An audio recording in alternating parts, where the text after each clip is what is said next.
Yet another long week has passed, and we know you guys have been busy. Fear not, Game8 Information Station is here to cover the biggest news in gaming. There's quite a lot, so let's get through them. Nintendo has released their recent financial earnings, and it's not looking good for the Switch. Sales have dropped for the second year running, and the company expects further decline next year.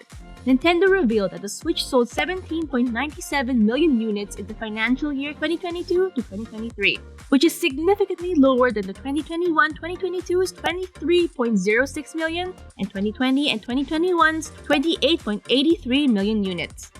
125 million units have been sold in total, which includes the original, OLED, and light models. Despite this, Nintendo remains optimistic for the foreseeable future, stating, "Nintendo Switch has entered its 7th year since launch, and while it will become more challenging to maintain the same sales momentum as before, our goal is to have more consumers continue to play Nintendo Switch for longer, leading to maximized sales." Fans may think that a long-rumored Switch 2, or whatever Nintendo's next console could be, would boost their sales in the 2023-2024 financial year. But Nintendo President Shuntaro Furukawa said that they have no plans in developing a new console as reported by Bloomberg. Furukawa stated that they aim to sell 50 million units this fiscal year and that they will do their best to bolster demand going into the holiday season to achieve their goal. Well, Mr. Furukawa, I hope you're right. We're rooting for the Switch to do well and for us to get more games in the future. While it is not looking too great for the Switch console, Switch games are doing significantly well. Metroid Prime Remastered has sold 1 million copies since its release back in February. Pokémon Scarlet and Violet, on the other hand, is still performing relatively well and is currently in 7th place on the list of best-selling Switch games with 20 million units sold. Splatoon 3 is staying strong as well, being 14th among best-selling first-party titles with 10 million units sold.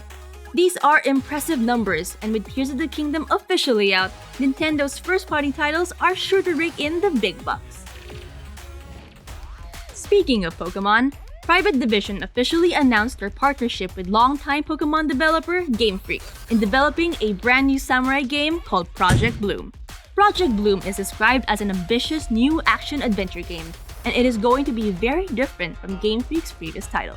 We're thrilled to have the opportunity to create a new IP that is bold and tonally different from our prior work, said the company's director, Kota Furushima. He also shared his excitement in collaborating with Private Division, which gave them the confidence to create a sweeping new action-adventure game that they're more than thrilled to share with the world. Project Bloom will be the first title not under the Pokemon brand since 2013's Pocket Card Jockey, and it seems Game Freak is more than ready to pursue other titles after developing the most memorable Pokemon titles for almost 30 years. Not a lot of details are known about Project Bloom, but it is confirmed to be in early development and is expected to launch sometime between April 2025 and March 2026. Best of luck to Game Freak! Before our next item, be sure to like and subscribe if you enjoyed this video, and to get the latest news and more gaming-related content. We also have a Twitter, so go ahead and follow Game8 to be a part of our hype.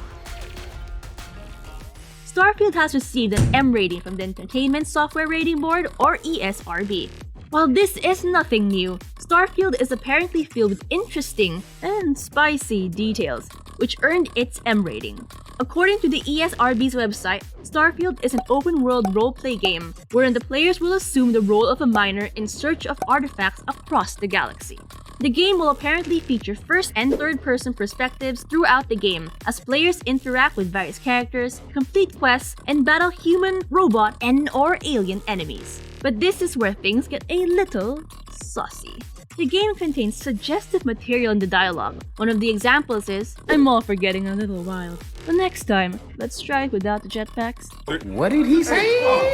Bethesda RPGs are not strangers to lewd but cheeky dialogue, but how many romance options players have in Starfield is still up to our imagination. It is also confirmed to have in-game purchases. Though there are no details saying what players will be purchasing, it's likely that it will be the usual cosmetics, weapons, or even DLCs down the line. Starfield is set to be released on September 6, 2023 for Xbox Series consoles and PC. Tons of new gameplay, developer interviews, and behind-the-scenes insider information will be shown in the upcoming Starfield Direct right after the Xbox Games Showcase on June 11 at these times. So stay tuned for that. If you haven't heard, Five Nights at Freddy's will be getting a live-action film produced by Blumhouse and stars Matthew Lillard and Josh Hutcherson. The movie is set to be released on October 27, 2023. A rough cut of the trailer has been leaked online, which was swiftly taken down. Despite this though, the game's creator Scott Cawthon was really disheartened by the leak and was dreading to see its outcome. Luckily for him though, the fan base pulled through as different pages dedicated to Five Nights at Freddy's issued warnings about the leak and even refused to watch a trailer. It was really encouraging to see the fan base pull together and push back against the leak, said Cawthon. The game's creator also wrote and produced the upcoming film and guaranteed fans that their patience will be rewarded when they finally see the finished product.